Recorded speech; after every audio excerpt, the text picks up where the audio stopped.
Yeah, we're heading for a hot day today. Actually, it doesn't look too hot. We're gonna go to 27 degrees up here in Toronto. It's beautiful, sunny, but it's very muggy. So when we have 27 degrees, it's real moist heat. Um, Guido, what's the weather like there in Colombia? It's dry. It's very dry. Sure. Some type of summertime, hot weather, but very nice. But not in other places of the country. It's very rainy in some places. It's very rainy in some places. Yeah, I guess when you get close to mountains and you got the sea and air and stuff. What about you, Reggie? How's the weather in Yeah. Mexico? You're towards the south of Mexico in the country, inland. How is it? It's good. It's very good. A lot of sun. It's nice today. What's the temperature like? I don't know. It's about maybe 20, 20? Oh, 18 that's comfortable. degrees. Yeah, yeah. Yeah, very good. It's nice. It's been So, raining a lot. That's why now it's a little bit cold and it's nice. It's nice. Yeah. What about you, Ian? How are things in Portland? It's been hot Uh, for us. Today's probably going to get up near 100. yeah. I don't know how that translates. Yeah, I know. I think you're. I mean, I don't know them in my mind, but I know them physically. I know 100 is really hot. I think that would Yes. be like 37 or something. I'm not sure. We went metric long ago, so I look at the Fahrenheit side of my thermometer, but to translate 100 into Celsius, I couldn't do that. Yeah. But that's pretty I hot. can't do the reverse. But yes, it's very hot. That's Yeah, pretty hot. especially for Portland. Yeah.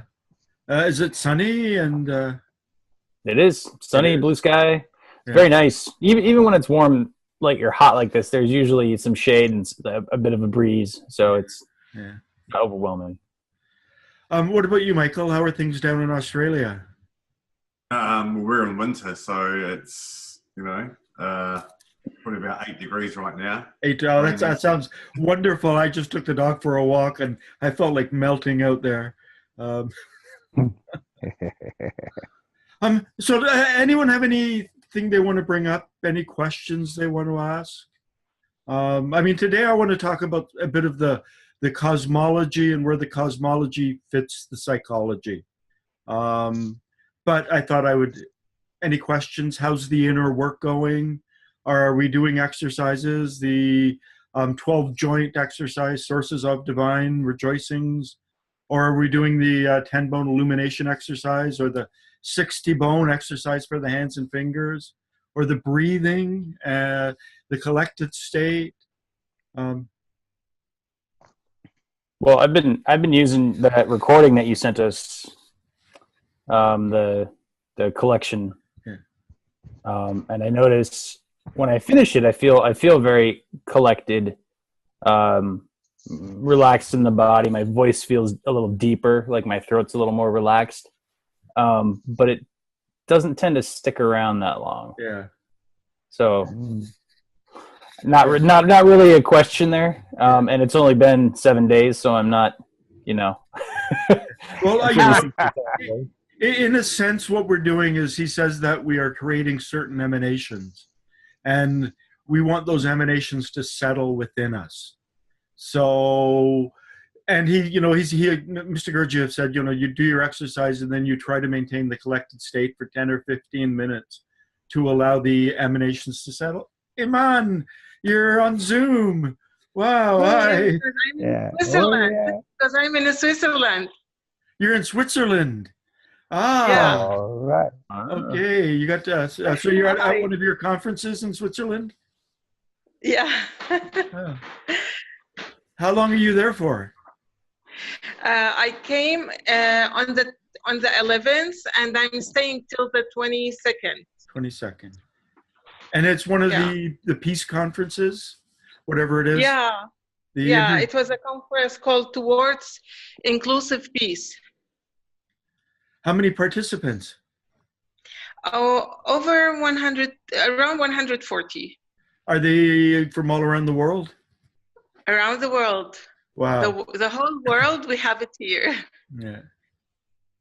Yeah, and you've been to Switzerland to do this a couple of times, right? Yeah, this is my fourth time. Your fourth time. Wouldn't you just like to sneak across the border somewhere and, I want asylum.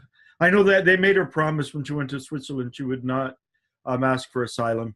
The ambassador took her aside and said, please, make me this promise that you won't do that in order for the visa.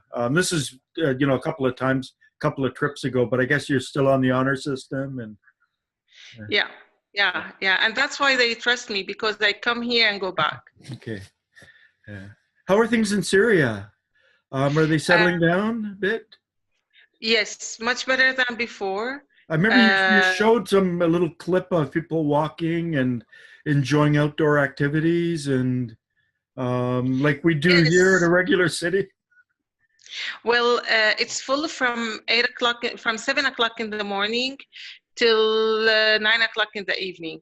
But once I had to sneak and go to Vevey, which is close to where I am. We went there just to buy some chocolate because Swiss chocolate is the best. Yeah. So any questions? Anything you want to? So Ian, that's perfectly normal. He said once you do your exercises, you let it settle, and then you go and get into your life. But the whole part of the breathing and breathing in those active elements, it's designed to have that stuff settle within us. So, but I mean, what you should be noticing if you're starting to do this regularly, because you are harvesting attention and you are harvesting these higher molecules that you're breathing in from the air.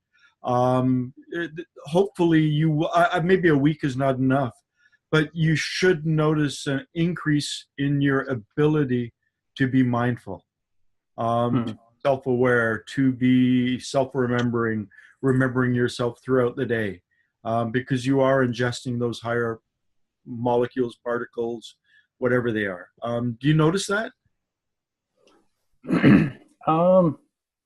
It's hard to say. I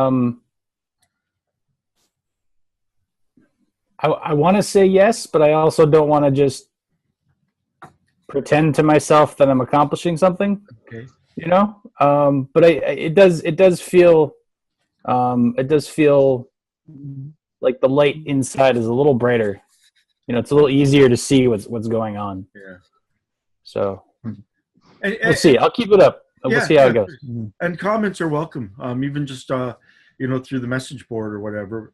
Anyone? Any other comments? Any other observations?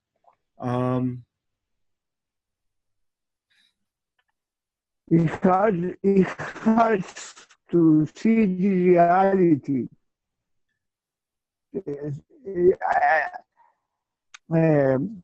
I understand that I want to be happy, but when I see my husband, HURT, God, it's causing me some kind of pain to see the reality. Yeah, the pain is good. We should always be provoking experiences where we intentionally suffer and consciously labor. So it really depends. I mean, if you break your foot and you think, wow, pain is good, and you keep on walking on the brake, that's silly. If you have some kind of wound that needs to be healed and you need to get off it, you don't create that kind of suffering. But the more internal suffering we can create, the better. Happiness, Mr. Gurdjieff, someone once asked, can we be good? And it's a similar answer. Can we be happy?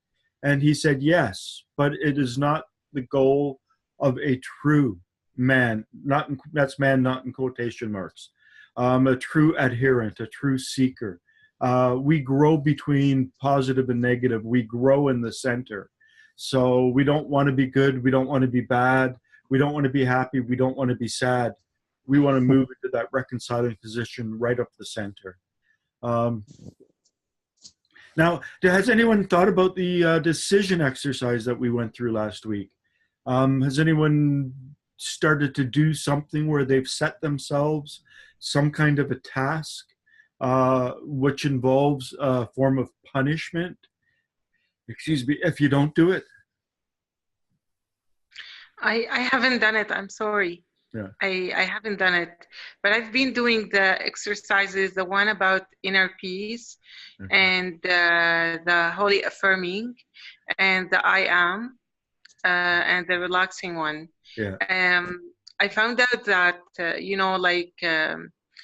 more I went inside of me, the more I,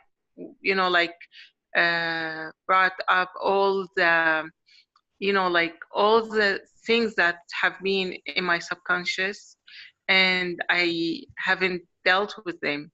Okay. But I found a way, because I don't know why I told you that I felt that there was something in here, just about to burst into tears.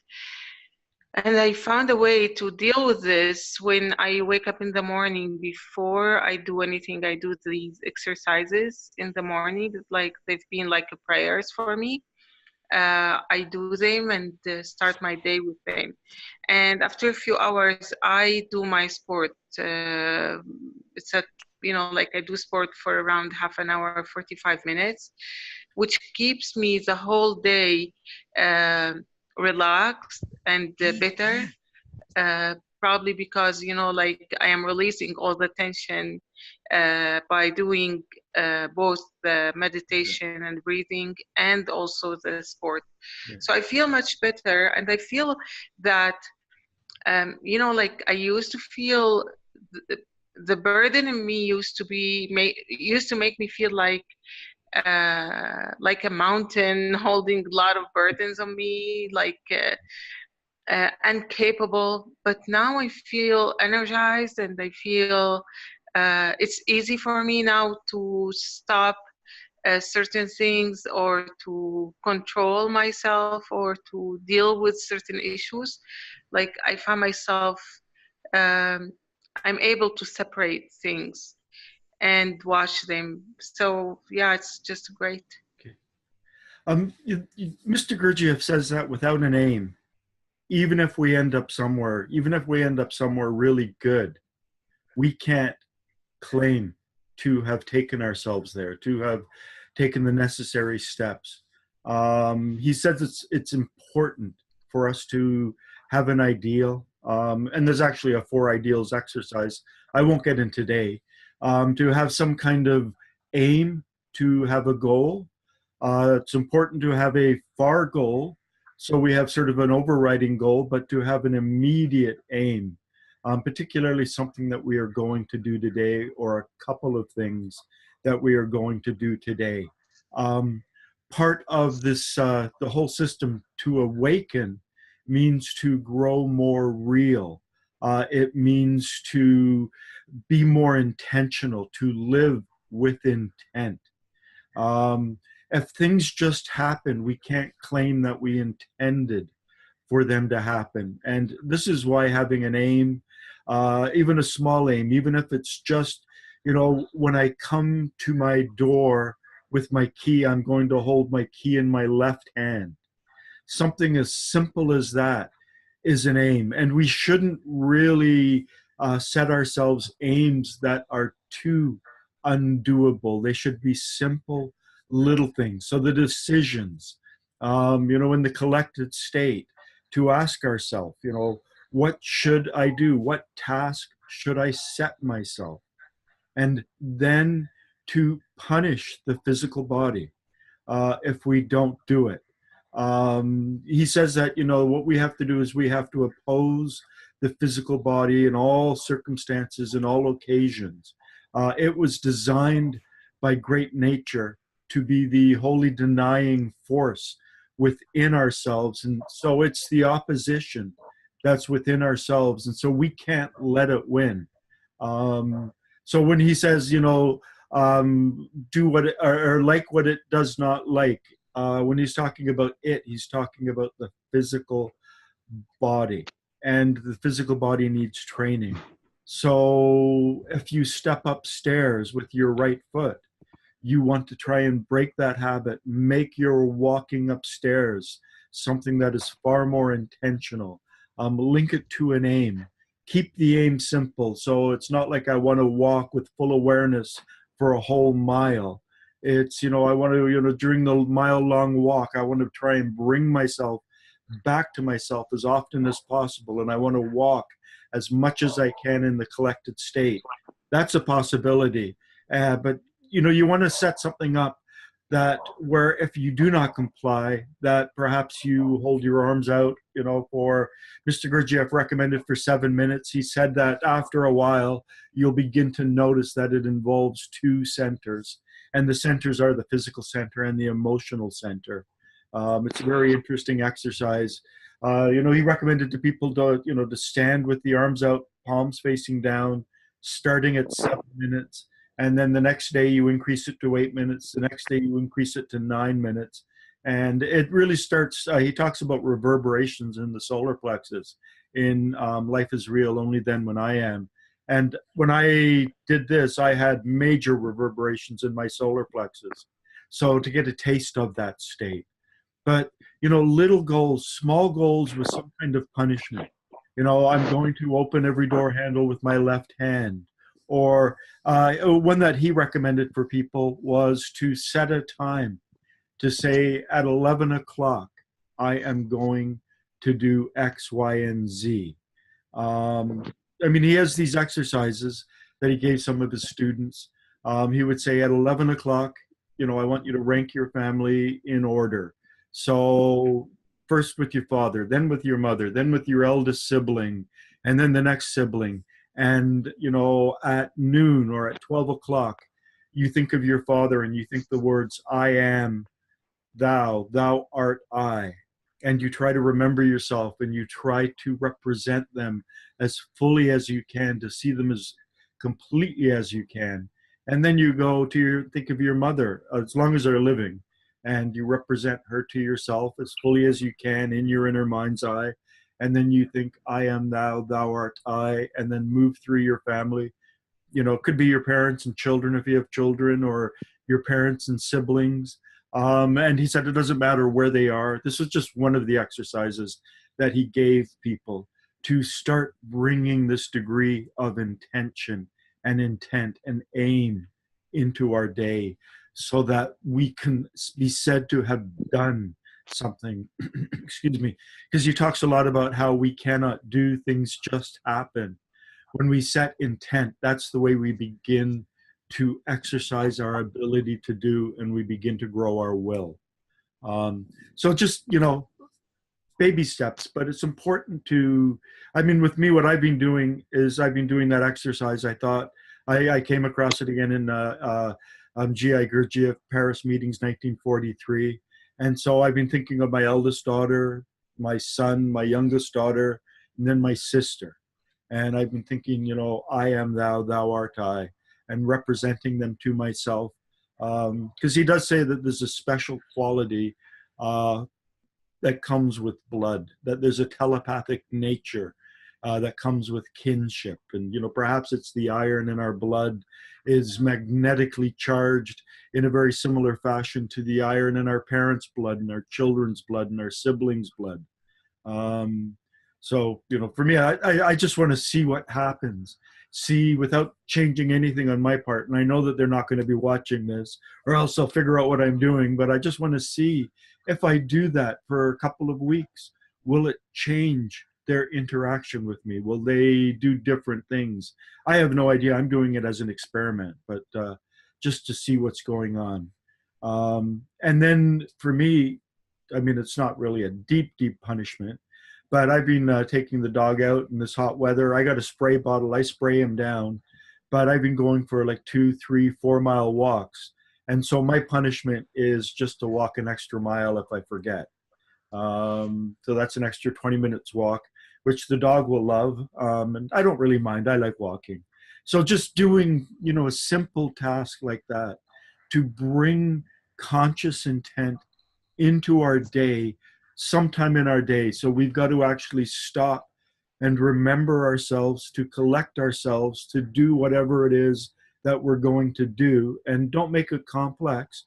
And then if we forget, we do some kind of punishment. some kind of punishment that's aimed at the physical body. So he also recommended, going without a certain meal in a day, or not drinking your morning coffee, or if you're a smoker, not having a cigarette, different things for the physical body. So one of the, yeah, Ian. If we, I'm a little tweaked about this. If we set something that we're going to do at a certain time, and then at that time something unexpected has happened or something has taken longer than we thought, but we do eventually, like we hold the aim through the disturbance, and we do it when we're off the phone call, or when we finish the conversation that somebody really needed to have with us, or whatever it is. Yeah. Part of me thinks that that's good because you're carrying it through the resistance, but then also maybe I failed at it because it wasn't at the time, and I didn't handle my life well enough to make it happen at the time that I agreed upon. Yeah. You want to set the aim, the goal, the decision, not to be too complex. That can be developed later on. This is just learning how to create an aim and exercise the will. And then, you want to set a punishment, but you don't want to, wear a hair shirt or get blood welts in your back because you're whipping yourself. You want to just, sort of a mild rebuke type punishment. And, a lot of times we don't have control over our day. We can't control when the phone rings and it's necessary to answer the phone. So you could actually say, as you're making the decision, you could factor that in. I'm going to remember myself, and I'm going to do this particular thing at 11 a.m. unless someone disturbs me. And then I'm going to do it as soon as I can remember afterwards. And so that would be factored into your decision, and it would be there. Or else you could say, no one, I don't know, your phone probably rings all the time, or, you've got to attend things all the time. But if you had a 9-to-5 job, you could make sure you don't do it when you're at work. Or else you could do it at work, and you could make sure that, there's that one person you don't like, that you smile extra hard when you see them, or something like that. And to begin to bring these tasks into your day. Nice.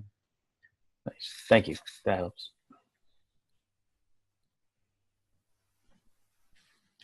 Okay, Mr. Gurdjieff said that you can't study psychology without studying cosmology. And you can't study cosmology without studying psychology. He didn't use those exact words, but he said, the universe, we are a microcosm of the macrocosm, that old Hermetic phrase.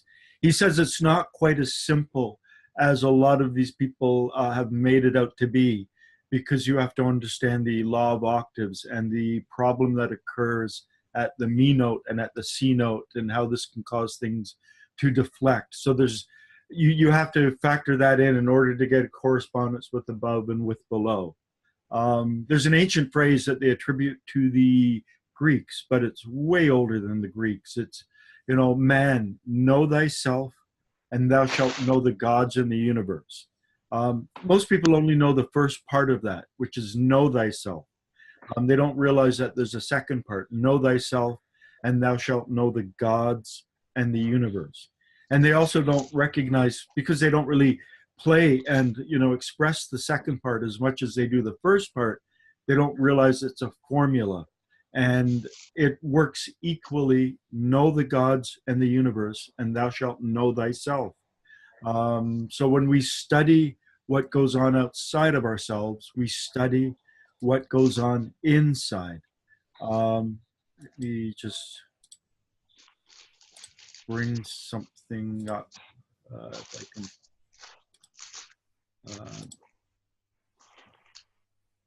Okay, just give me.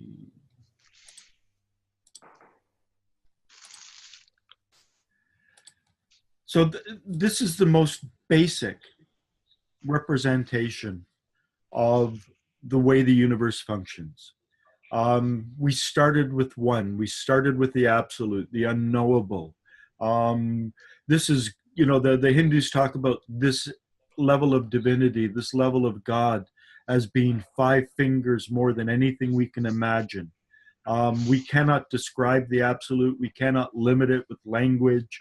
We can't really talk about it.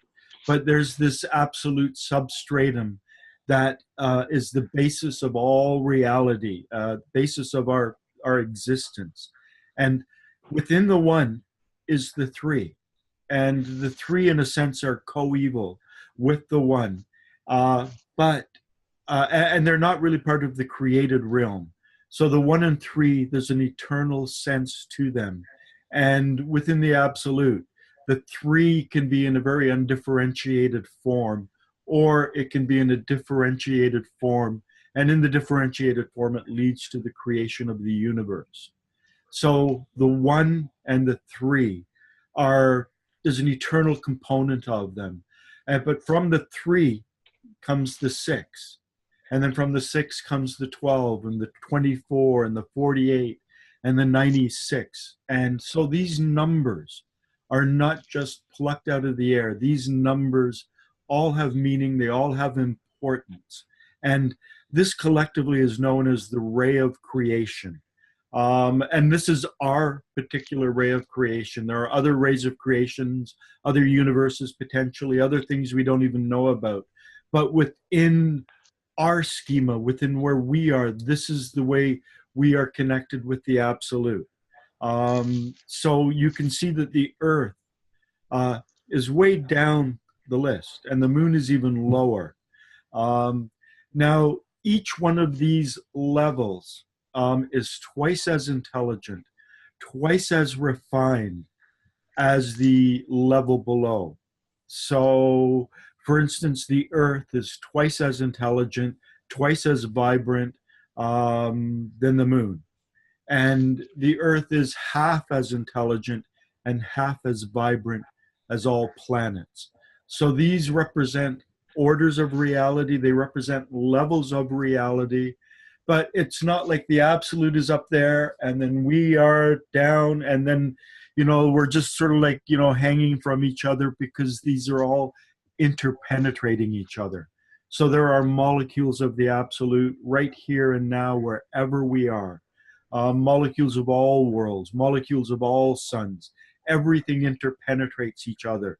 A metaphor that Mr. Gurdjieff used was that as wood can contain gas, and then you can soak the wood in water and it can soak up the water. So it's got wood, water, gas within it.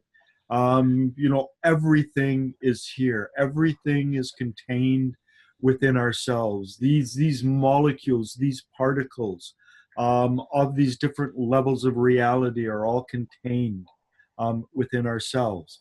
Now, another important thing to understand about these levels of reality is that we're subject to laws. There's one law for the absolute, 3 laws for all worlds, 6 laws for all suns, 12 laws for our sun, so on down. And part of us is at the level of the moon, part of us is at the level of the Earth, part of us at the level of all planets. So we are subject to many laws. And another analogy, a metaphor that I've come up with is, imagine a 7-story building. And all the floors are completely empty. And on the top floor, there's 1 person. On the next floor, there's 3 people. On the next floor, there's 6 people. On the next floor, there's 12. All the way down to the last floor, there are 96 people. You can see how there's greater freedom to move about and to move quickly without any kind of interference with the 1 person in that room, as opposed to the 96 people in that room. Now, this is all related to awakening. So the lower levels are the denser levels, which are the most sleep-inducing levels. And in terms of humanity, the level of the moon and the level of the Earth are profound levels of sleep. And the mindful level is the next level up. It's the level of all planets. So that there's a direct correspondence to the ray of creation, to levels of consciousness, to levels of existence, to the laws that we are bound by.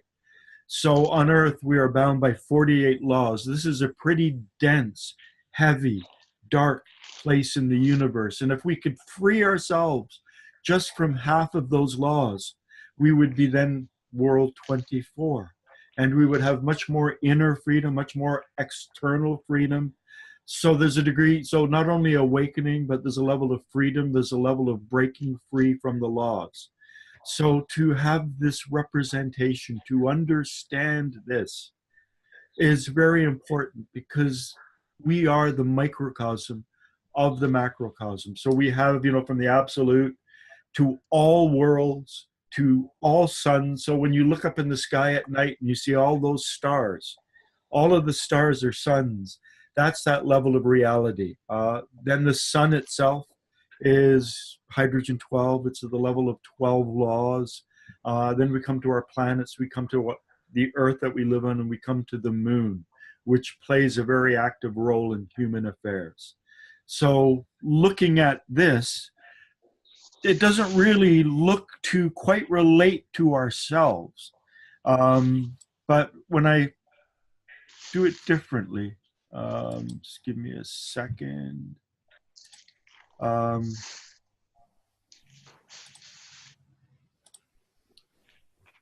see if I can move this. So when we look at this one,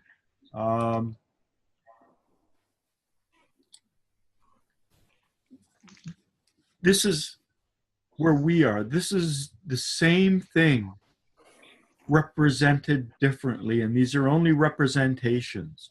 For instance, with the light blue, grow your being, the levels of being. 1 is the absolute, 3, the eternal unchanging, 6, the archangels, 12, the angels, 24, natural man, that's mindful man, 48 vertebrates, and that's sleeping man, and if you look across to the right, the state of waking sleep. 96 is the level of invertebrates, 92 plants, 364 minerals, 768 metals. We're actually composed of all of these things. So when I talked about a 7-story structure, I was specifically looking at the 7 worlds in the ray of creation. But the numbers, again, all line up 1, 3, 6, 12, 24, 48, 96. And if we go very much over to the right side, we can see the levels of man and the levels of consciousness. So at world 48, this is sleeping man, and the level of consciousness is waking sleep. At world 24, it's self-aware man or mindful man. And this is the level Mr. Gurdjieff called personally conscious. So it's the awareness of myself here in this moment. So all acts of mindfulness, which bring us back to here and now. And here and now is, where space and time meet within me, is here and now. So any act where I bring my attention to here and now, such as being aware of the screen, for instance, with my eyes, or hearing the traffic sounds with my ears, or smelling with my nose, these are all acts of bringing my attention into this moment and becoming personally conscious about what is happening here. The next level above, the level of 12, here it's represented as angels. In the previous diagram, it was represented as the sun. So the sun is like an angelic being, we can speak perhaps. It's also the level of awakened man. So someone who has gone from sleeping man to mindful man to awakened man actually has lifted their being up to become on par and on level with the sun. So understanding what the sun is, understanding the energy that the sun transforms and everything, gives us a little bit of insight into what the awakened man's level of being is. And this state of consciousness is what is called objective consciousness. Now, Mr. Gurdjieff said that, for instance, the level of being, the difference in the level of being, and I'm going to use the example on the screen, which is not the one that he used. The difference in level of being between a plant and an invertebrate. So a mosquito, something that doesn't have a skeletal system but can move around, a bug. The difference between a plant and an invertebrate, or the difference between two men, can be greater than the difference between a plant and an invertebrate, because humans can span 3 essence classes, 3 food classes. And this is all about growing our being. It's learning how to grow at higher and higher levels. So going back to what I said earlier, where Mr. Gurdjieff said after we do, certain kinds of inner work, and we enter into collected state, we should try to stay collected for 10 to 15 minutes after the exercise finishes, to allow the emanations that we created, the particles that we created, to settle within us rather than be dispersed through our atmosphere out into the world. So we're talking about actual particles, actual growing our being.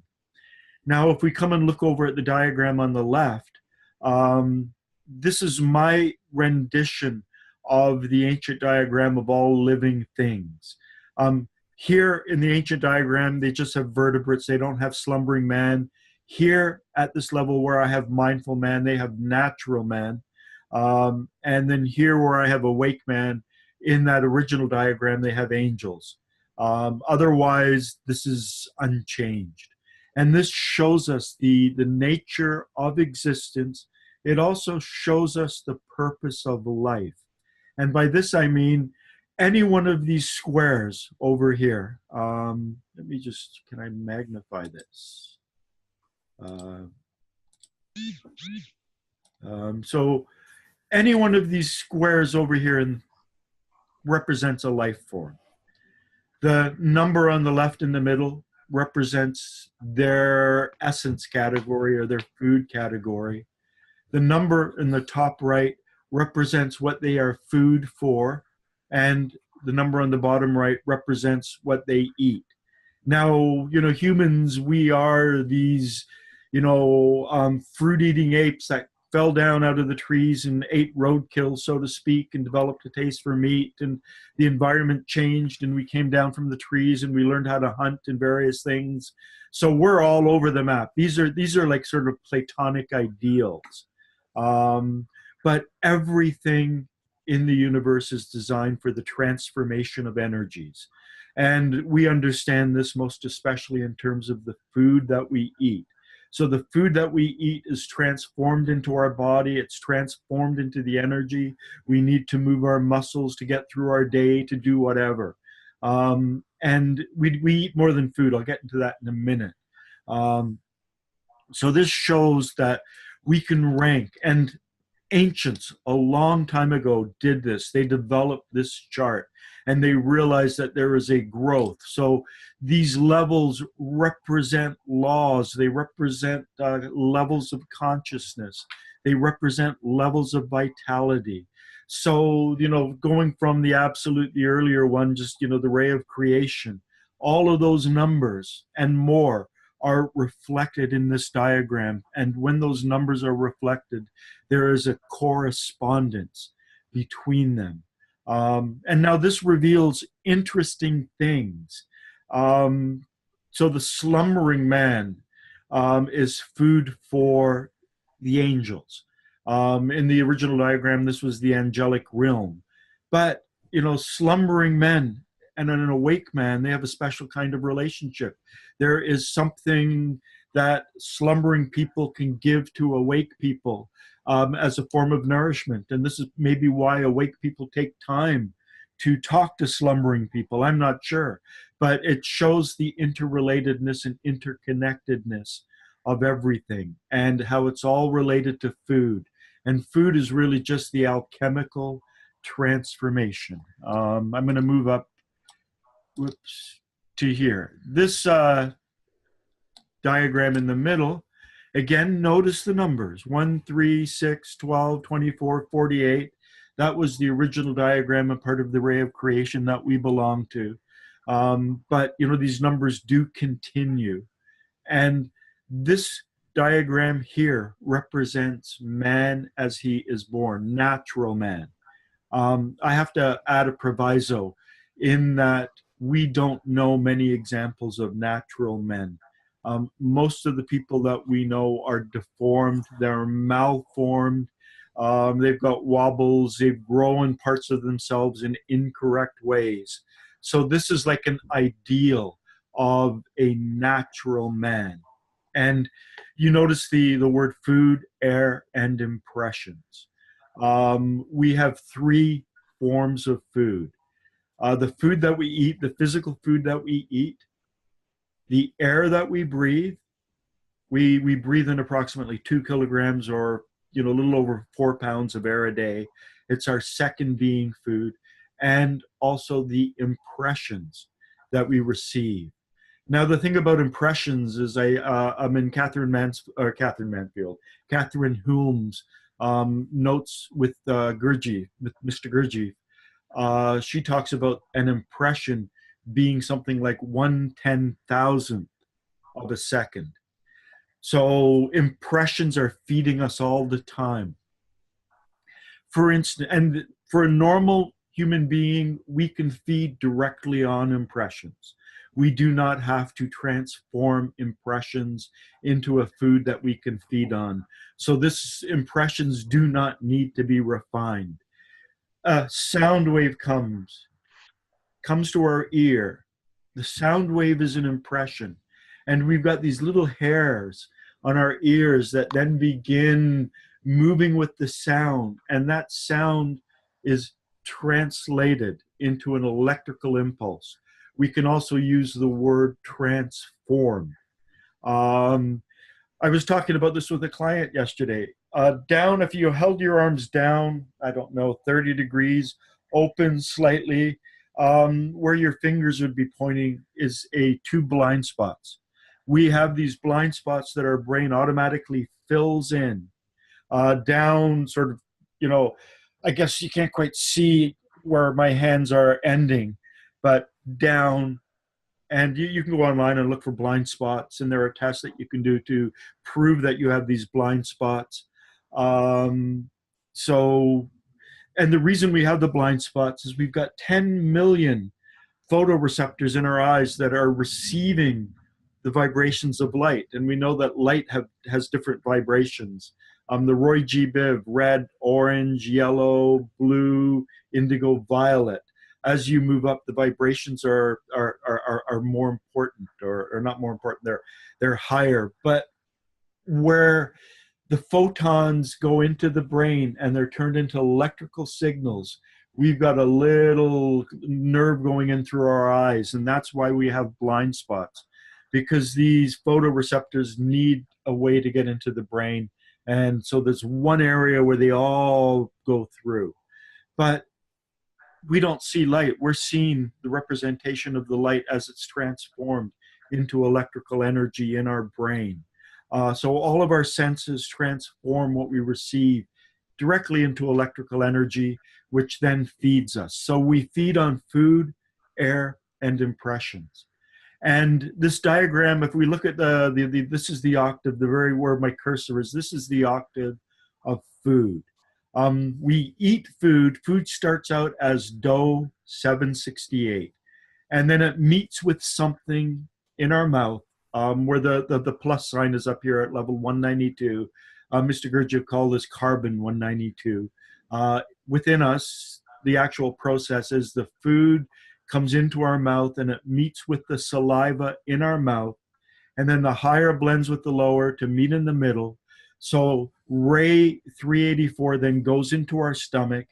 It meets with carbon 96 already in our stomach in the form of the gastric juices. They blend together into me 192. I'm giving a very, very simple explanation, because some of the stuff is refined down and it's various other things are happening. This is just focusing on one very specific. Yeah, ¿qué pasó? Pardon? So it goes into our stomach. It meets with the gastric juices. Me 192 then goes into our duodenum. And here, it wouldn't evolve any further if it wasn't for the octave of air coming into play. So then air enters us at Do 192. It gives the me 192 the sufficient energy that it needs to continue up, or the octave would end at me and it would begin to degenerate.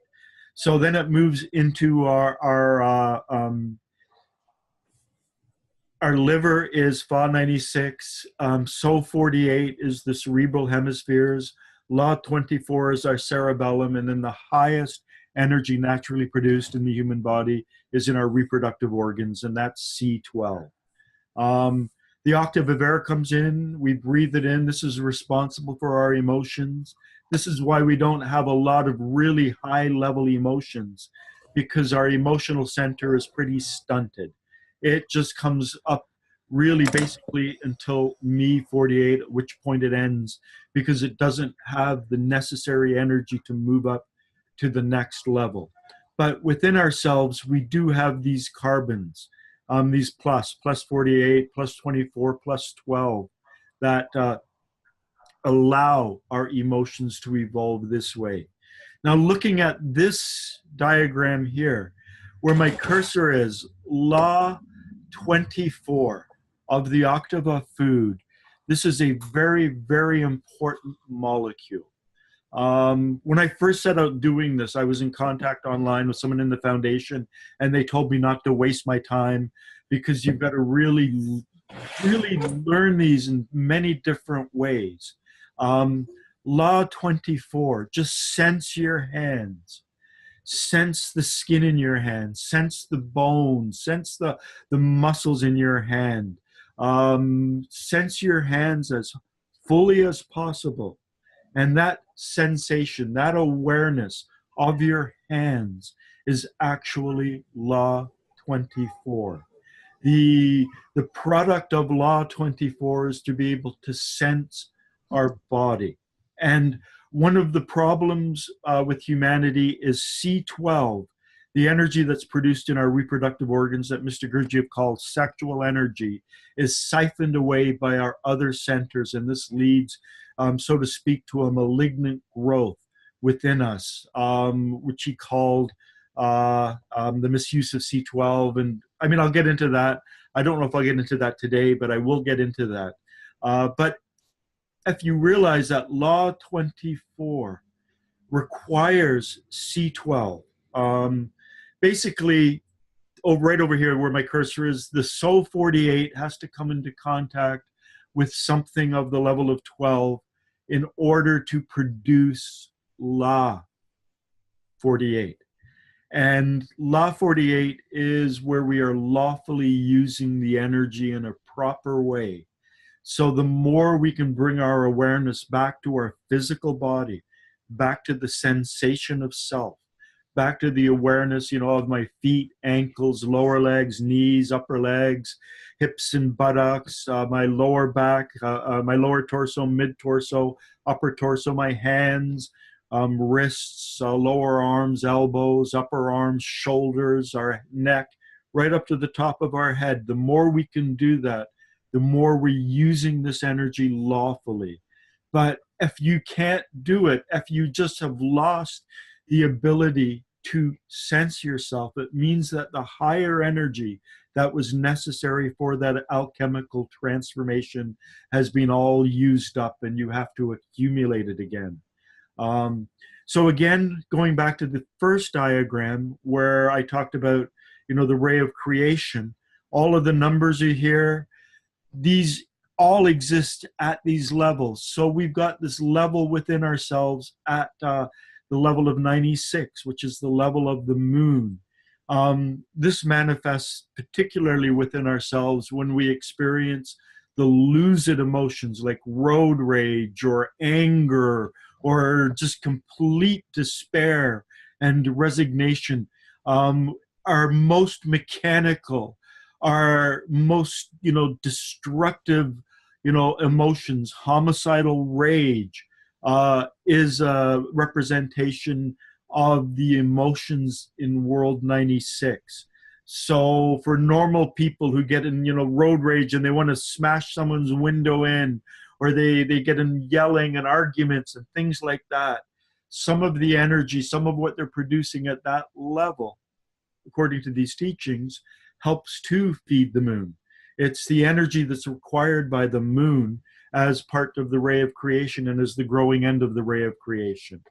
Now I'm throwing a lot out that could be unpacked over hours.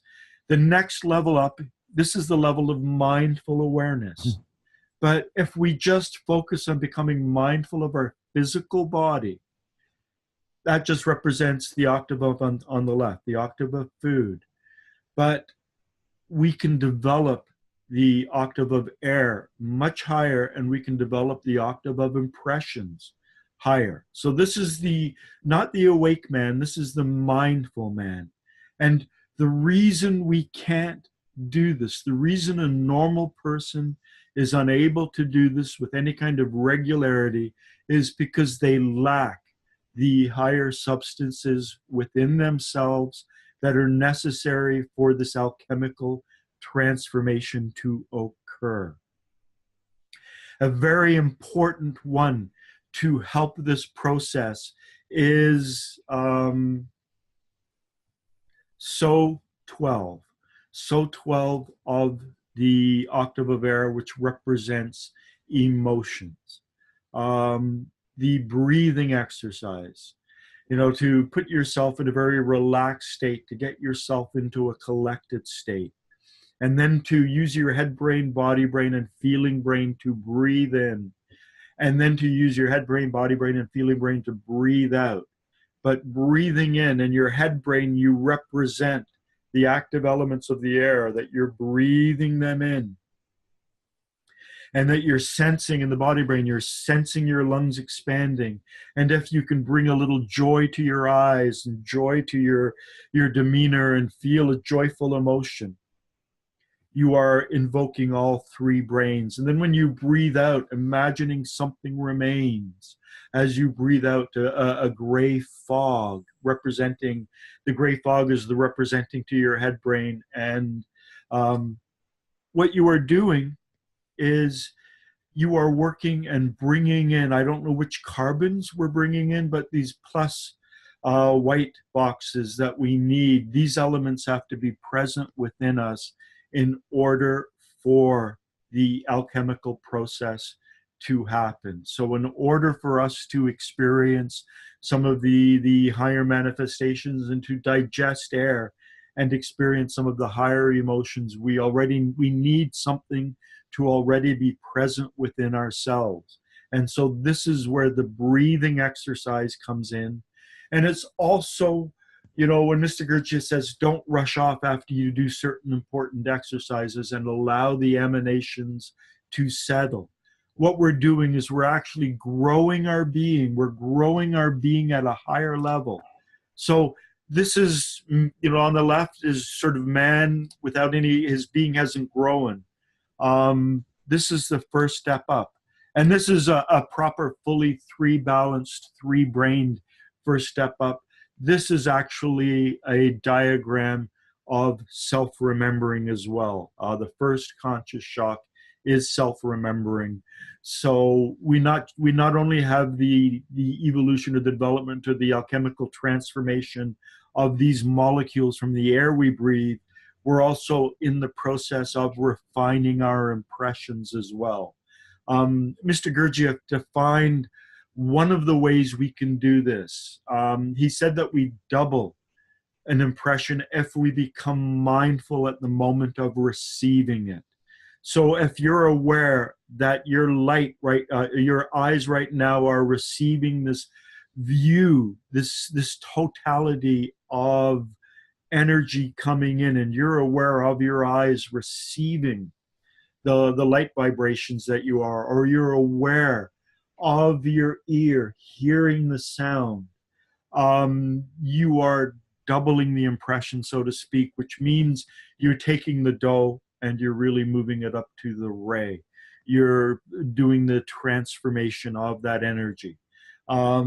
So to work with the breathing exercises, to bring those higher molecules, those higher particles within us, and to be more mindful in terms of what we see, hear, smell, taste. So I call those external perceptions. I call the very right octave external perceptions. This is the octave of breath and emotions, and this is the octave of internal sensations. So the difference between a sensation and impressions, receiving the external impressions from what we see, hear, smell, taste. So this is done in a fully balanced three-brained state. So this is the penultimate goal of being mindful, is to be mindful in all three brains. So to consciously look and listen and smell and possibly taste while sensing the body as one organic whole, while also breathing in or experiencing some kind of dollop or feeling of joy.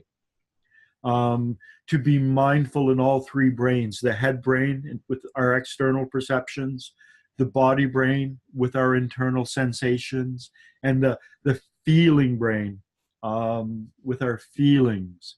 To do it simultaneously is to do the first conscious shock. And again, you know, world one is the absolute. Three is the eternal unchanging. I also like to think of three as the level of the Godhead. God the Father, perhaps, God the Mother, and I'm a little heretical here, and God the Son, are the three forms of the divine. You know, the holy affirming, holy denying, holy reconciling. We can have one of those molecules at this level of personal consciousness within ourselves. That's at the level of three. That's actually not the holy denying. Three is the holy reconciling.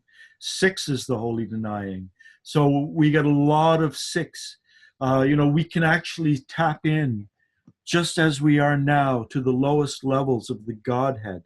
If we can produce Law 24, we are producing an energy that is on par with the holy denying, that is on par with all suns in the original diagram. Now this, the second conscious shock, this is awakened man. So you can see how the octave of food has been increased. The octave of air hasn't really increased, but the octave of impressions has increased. And you can see how they go up to the higher levels. So you can see that we actually grow our being, but in a much lighter, much more refined fashion. And so when Mr. Gurdjieff talks about growing our being, allowing emanations to settle within us, and he's not speaking metaphorically, I mean, the words we're using are just representations, but we are actually feeding our being, we are actually growing our being. And the awakened man, you know, at the top end of all of their octaves is the holy reconciling.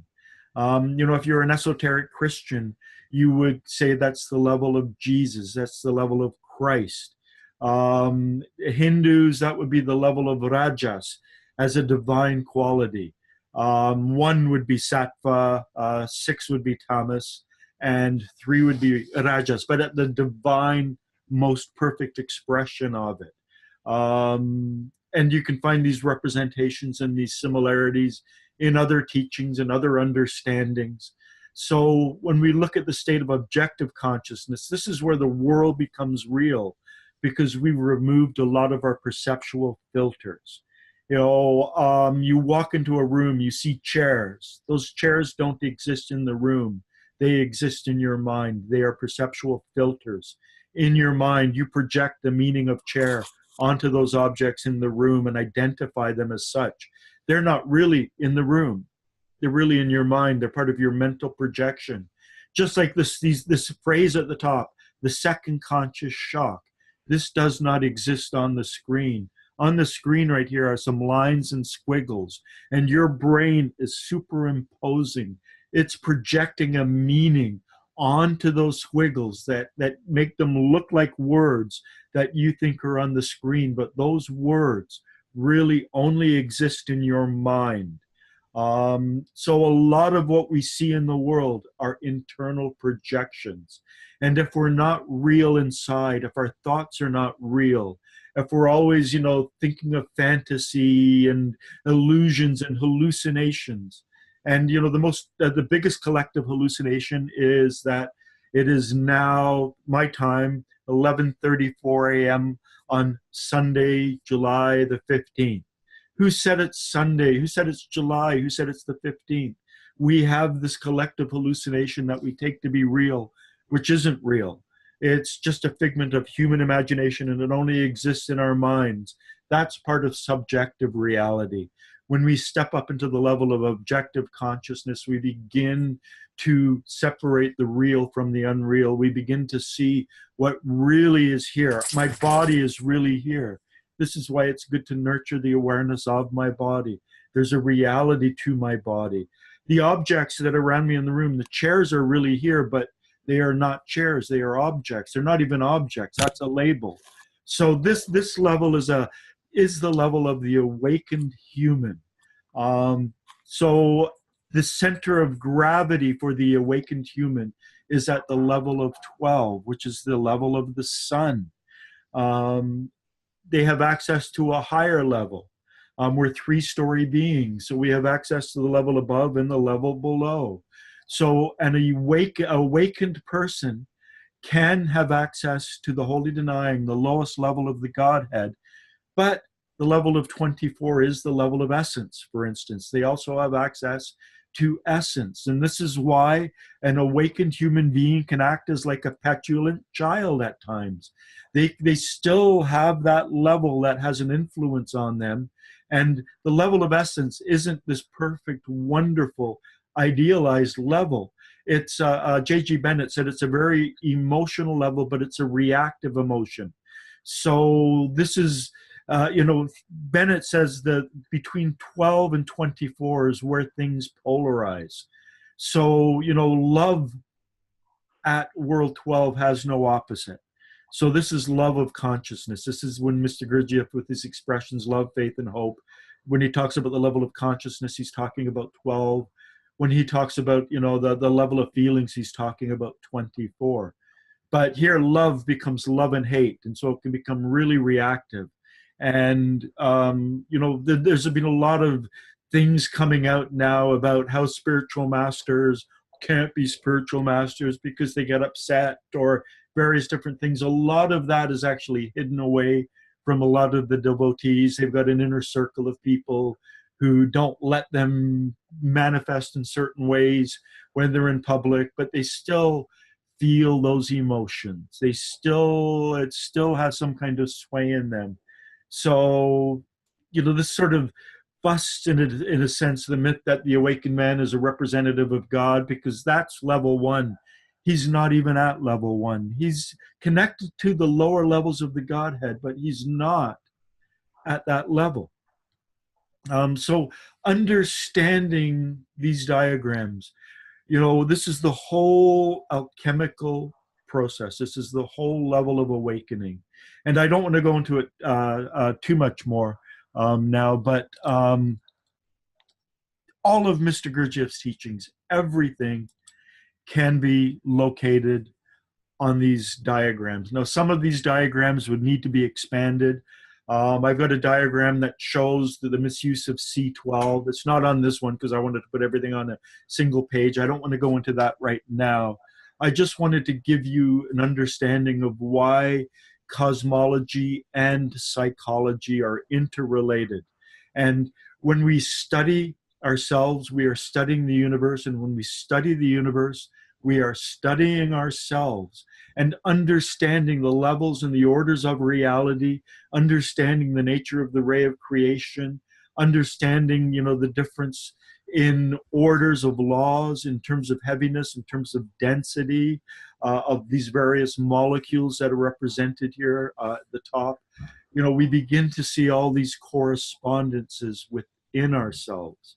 So, for instance, if we can experience so 24, which is, or not so 24, so 12, which is a very refined emotion. If we can actually manufacture that emotion within us so that we are centered in that level, and this is what's supposed to happen. If you look at the center diagram, it's what's supposed to happen in the octave of air. The octave of air in self-remembering even takes us just one little step above the other two octaves. But if we experience that emotion, it's a really refined emotion.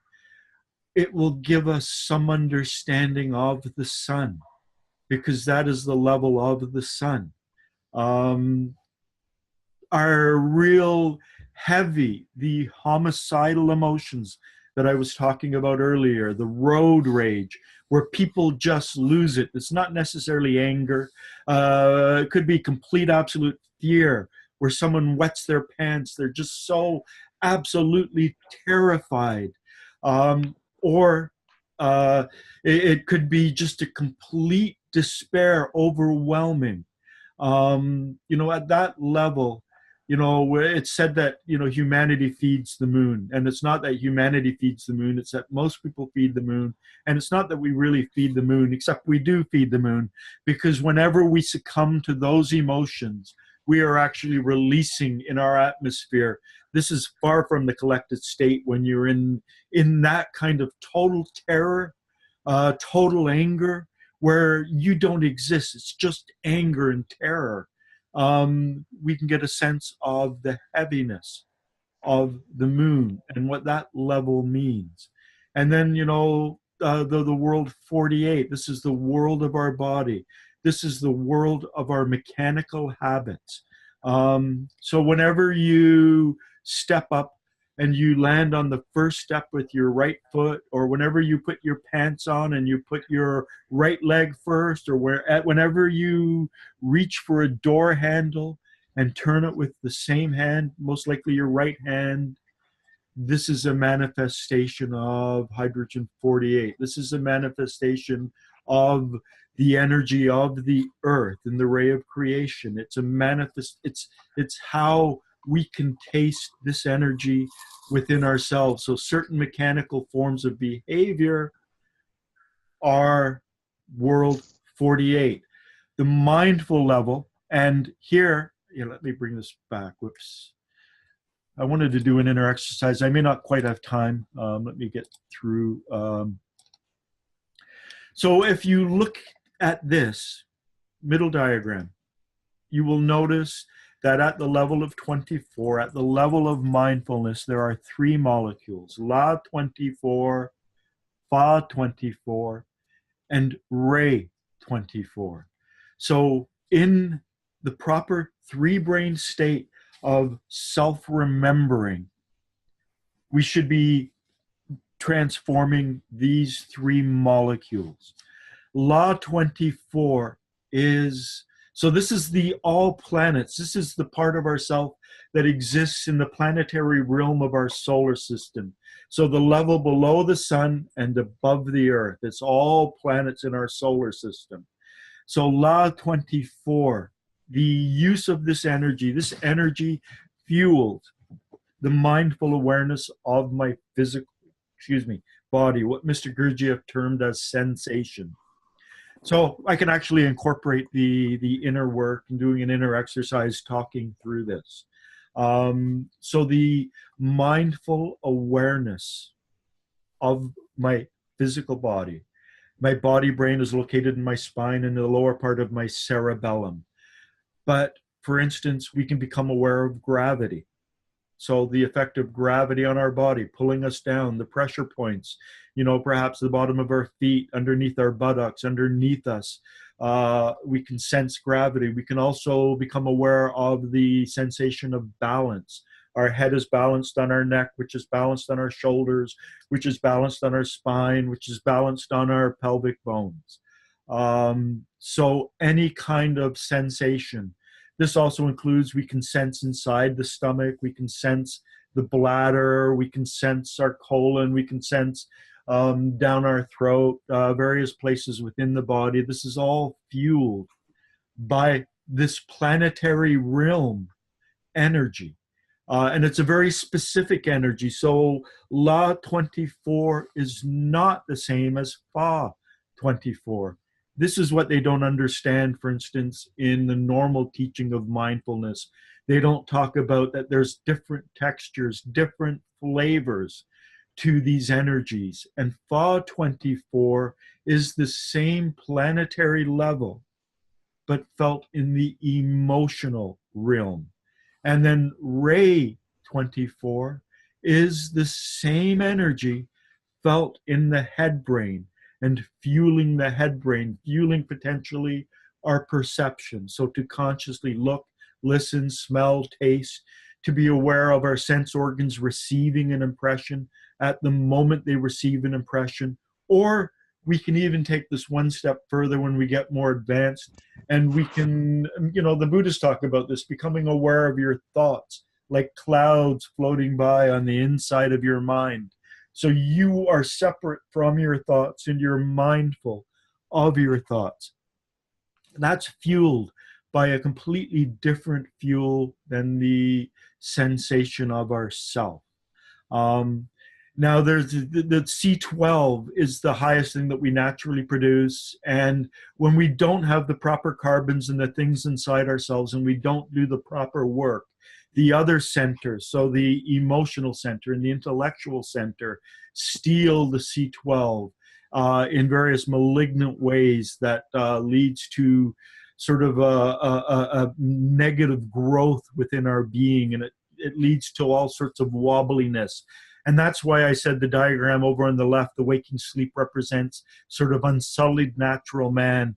We've got so many bad habits and so many things that have taken shape in us that we have to work on to get into the state of being normal. This is why Mr. Gurdjieff talked about the obitel, that in order to enter the work, you actually have to enter on the level of the obitel, the householder. And he said that a lot of the aristocrats and intellectuals that existed, they had to do a lot of work to get themselves down or into the level of the obitel, sort of the unsullied, natural human being, in order to begin to work. But as we work, it's a growth in our being, and it's a movement upwards. So you can see from the left to the middle to the up. This is the journey of awakening. This is what we are hoping to do. We are hoping to grow our being. And all of these levels have correspondences outside ourselves. And all of these molecules, the higher molecules, the God molecule, the Trinity molecules, these all exist around us right now. This is something that Bennett goes into in quite great detail. He said that a lot of these higher particles are everywhere. They're around us. But we have not developed the apparatus. We haven't developed ourselves to the level where we can feed on them. But it gets to a point where we can actually feed on them, and our higher carbons, as you can see over in the right-hand side, come from higher levels. And this also shows, when ancient esoteric Christianity said that humans are meant to be conduits between heaven and earth. It's, we're meant to grow our being, and when we're in the right, we do, the highest levels, the three metaphorically is represented as the Christos level, Jesus. So we become this conduit, this link for heaven, all the way down through all the elements in our body, down into the earth. And we bring higher energies through us. We become these transforming stations of these descending cascades of energy.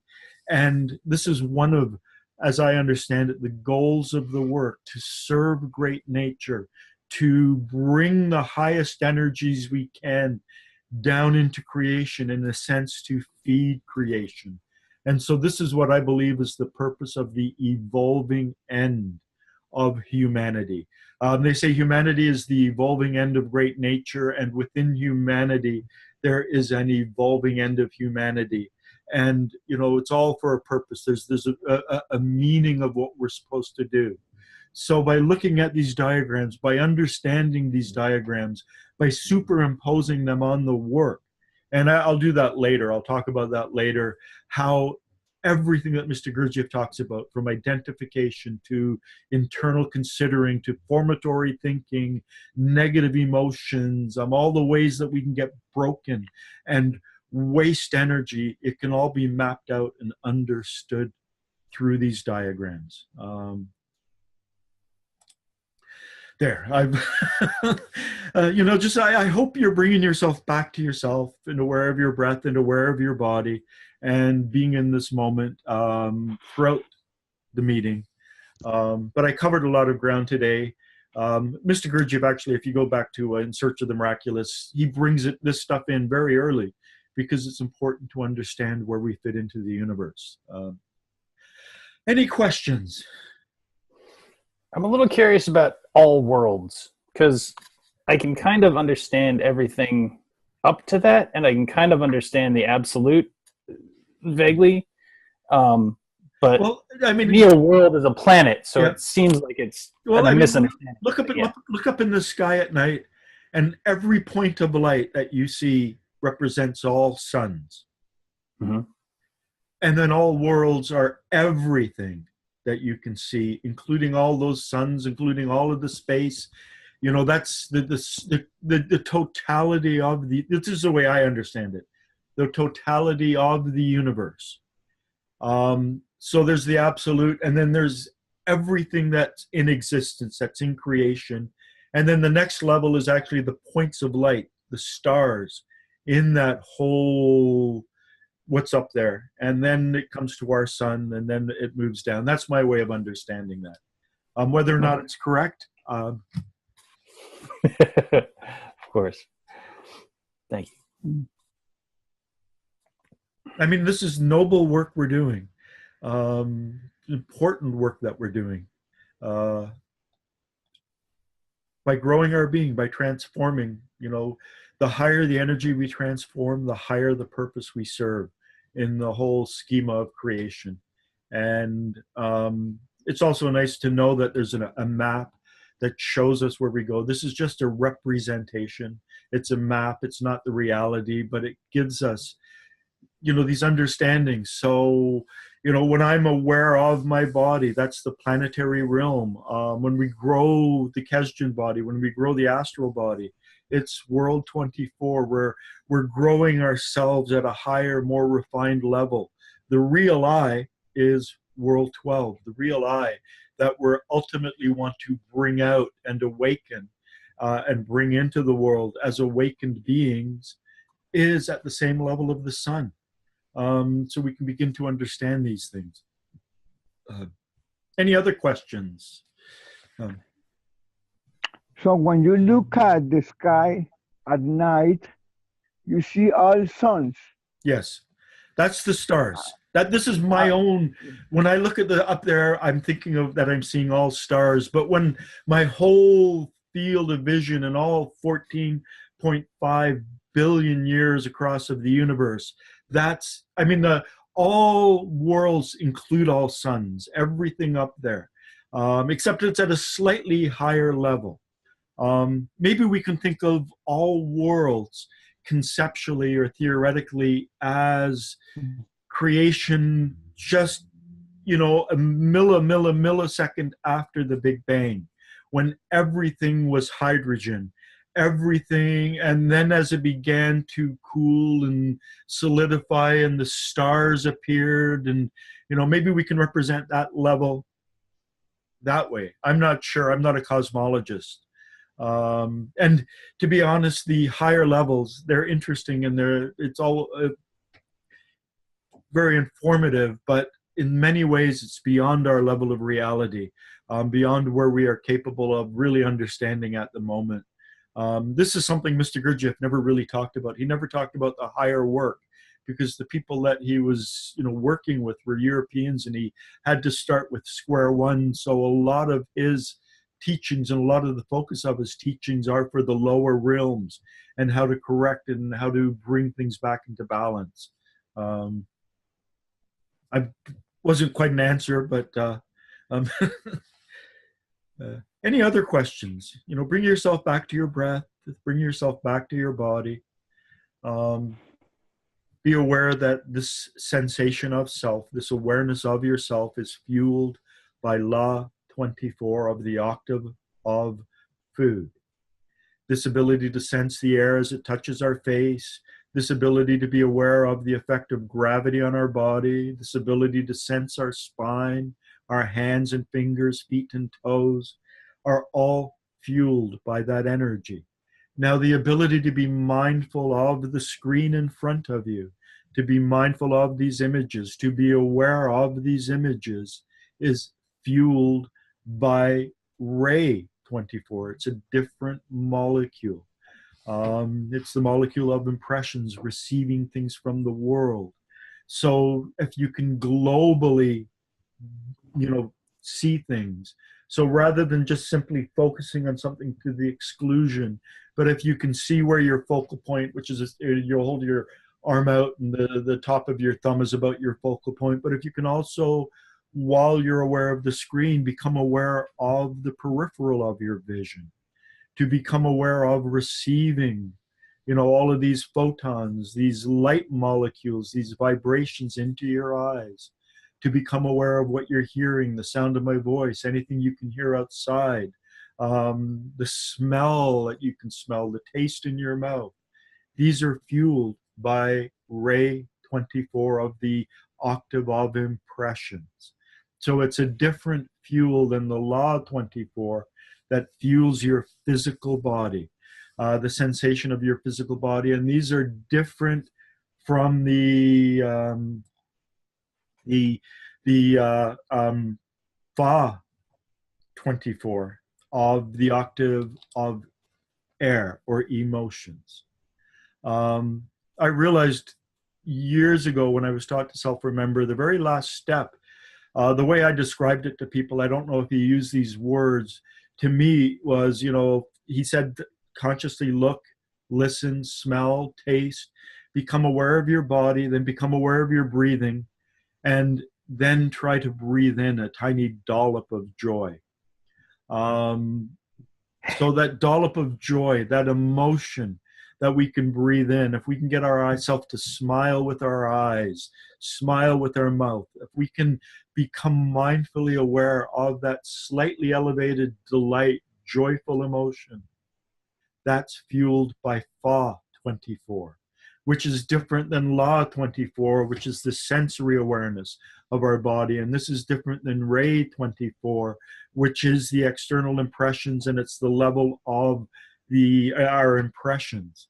And so to realize that there are actually 3 different molecules involved in mindfulness, and to begin to differentiate the taste of one from the taste of another, from the smell of another, to begin to realize that these are 3 distinct alchemical processes fueled in distinct ways, and begin to differentiate them is something that's very important on this journey. And it should be part of regular mindfulness training. People should realize that we have these different possibilities, and to see where mindfulness itself fits in to the whole schema of energy and energy transformations. There I am talking again, and I wanted to ask you to ask questions. It's almost 12, so we're going to have to go soon. A lot of information. Fortunately, this is being recorded, so it'll be up there if you want to go through it and think about it. And these diagrams, I think I've shared them, and they're on the group on Facebook, right at the top of it. And to ponder these, to think about them. Everything that you do, every thought that you think, every feeling that you feel, every sensation can be located on these diagrams. The misuse of certain energies can be located. We can see the result of those misuse, the misuse particularly of C12, the sexual energy, the energy that's developed in our reproductive organs. That will probably be the topic of next week, where I will go into the misuse of C12 and how important that's the central understanding of a certain level of these teachings, is the misuse of that energy in our lives, and to begin to use it correctly. And as I've said a number of times, the simplest way to use that energy correctly is to sense your body, is to become aware of your body as one organic whole, to become aware of your body from the bottom of your feet to the top of your head, to become aware of the sensation of self. In this moment that we are sensing ourselves, we are using that one energy properly. At any rate, it's noon now. I'd like to thank you all for coming. And Michael said he had to leave half an hour early. I knew that, and I think we lost the connection with Iman. But I know both of them also watch this after I post it. So take care. Enjoy your day. It's a beautiful day here. So I'm going to enjoy it. And Thank you, Alan. okay, take care now. Bye. Bye. Bye.